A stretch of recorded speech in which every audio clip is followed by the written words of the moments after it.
ডি8 সম্মেলনে যোগ দিতে কিছুক্ষণ আগে কায়রো পৌঁছেছেন প্রধান উপদেষ্টা ডক্টর মোহাম্মদ ইউনূস। আগামীকাল সামিটে যোগ দেবেন ৮ দেশের সরকার প্রধান।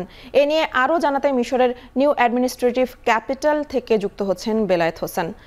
বেলায়েত, প্রধান উপদেষ্টার আগামীকালের কর্মসূচি সম্পর্কে জানাবেন। সামিটে কোন কোন বিষয় আলোচনায় গুরুত্ব পাবে জানাবেন।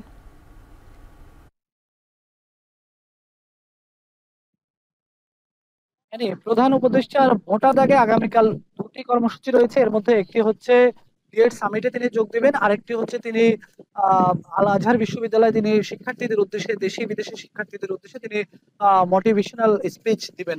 আর যদি বলি যে আজকে ডি8 এর যে কার্যক্রম, সেটি হচ্ছে আজকে দেশের এই যে 8টি সদস্য দেশ রয়েছে, 8টি সদস্য দেশের মধ্যে মন্ত্রী পর্যায়ের বৈঠক অনুষ্ঠিত হবে।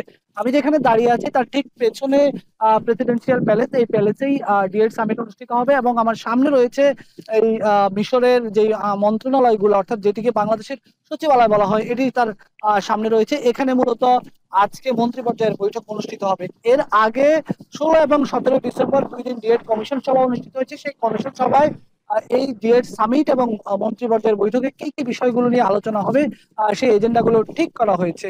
এখানে যেহেতু এটি 8টি দেশের একটি অর্থনৈতিক জোট, এই 8টি দেশের অর্থনৈতিক জোটের মধ্যে এখানে বিজ্ঞান, মানবাধিকার, কৃষি, গ্রামীণ উন্নয়ন, ব্যাংকিং খাত, আর্থিক খাত, এই খাতগুলো নিয়ে তারা এক দেশের সঙ্গে আরেক দেশের আর্থিক সহায়তার জায়গা কি হবে, এক দেশের সঙ্গে আরেক দেশের বাণিজ্যিক জায়গাগুলো কি হবে, এই আলোচনাগুলো তারা করবেন। তবে এখানে মোটা দাগে দুইটি গুরুত্বপূর্ণ আলোচনা রয়েছে। একটি হচ্ছে ডি8 আসলে ডি8 থেকে ডি9 হয়ে যাচ্ছে, অর্থাৎ এখানে যে সদস্য সংখ্যা রয়েছে 8টি, এটি 9টি সদস্য সংখ্যা হয়ে যাচ্ছে। ডি8 কমিশন সভায় এই এজেন্ডাটি ঠিক করা হয়েছে, নতুন করে একটি রাষ্ট্রকে তারা এই সদস্য হিসেবে অন্তর্ভুক্ত করবেন। এর মধ্যে আজারবাইজানের নাম শোনা যাচ্ছে।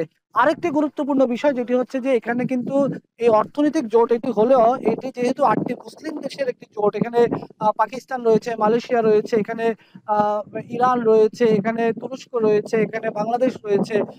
বিশ্ব এই এই দেশগুলো যেহেতু 8টি মুসলিম দেশ, এই দেশগুলো মিলে এই যে লেবানন এবং গাজায় যে ইসরায়েলের যে গণহত্যা, ইসরায়েলের যে আগ্রাসন চলছে, সেই আগ্রাসন বিরোধী আওয়াজ তারা তুলবেন, সেই আগ্রাসন বিরোধী আলোচনা তারা করবেন এবং আন্তর্জাতিকভাবে ইসরায়েলের উপর কিভাবে চাপ তৈরি করা যায় সেটা নিয়ে আলোচনা করবেন। একই সঙ্গে ফিলিস্তিনকে স্বীকৃতি দেওয়ার জন্য তারা জাতিসংঘের কাছে তারা দাবি তুলবেন ডি8 সামিট থেকে। মোটা দাগে এখন পর্যন্ত এই ছিল আমার কাছে ডি8 সামিটের সবশেষ খবর। পরবর্তীতে আপনার মাধ্যমে আরো জানিয়ে দেওয়ার চেষ্টা করবো। মিশর থেকে যুক্ত ছিলেন সহকর্মী বেলায়েত হোসেন।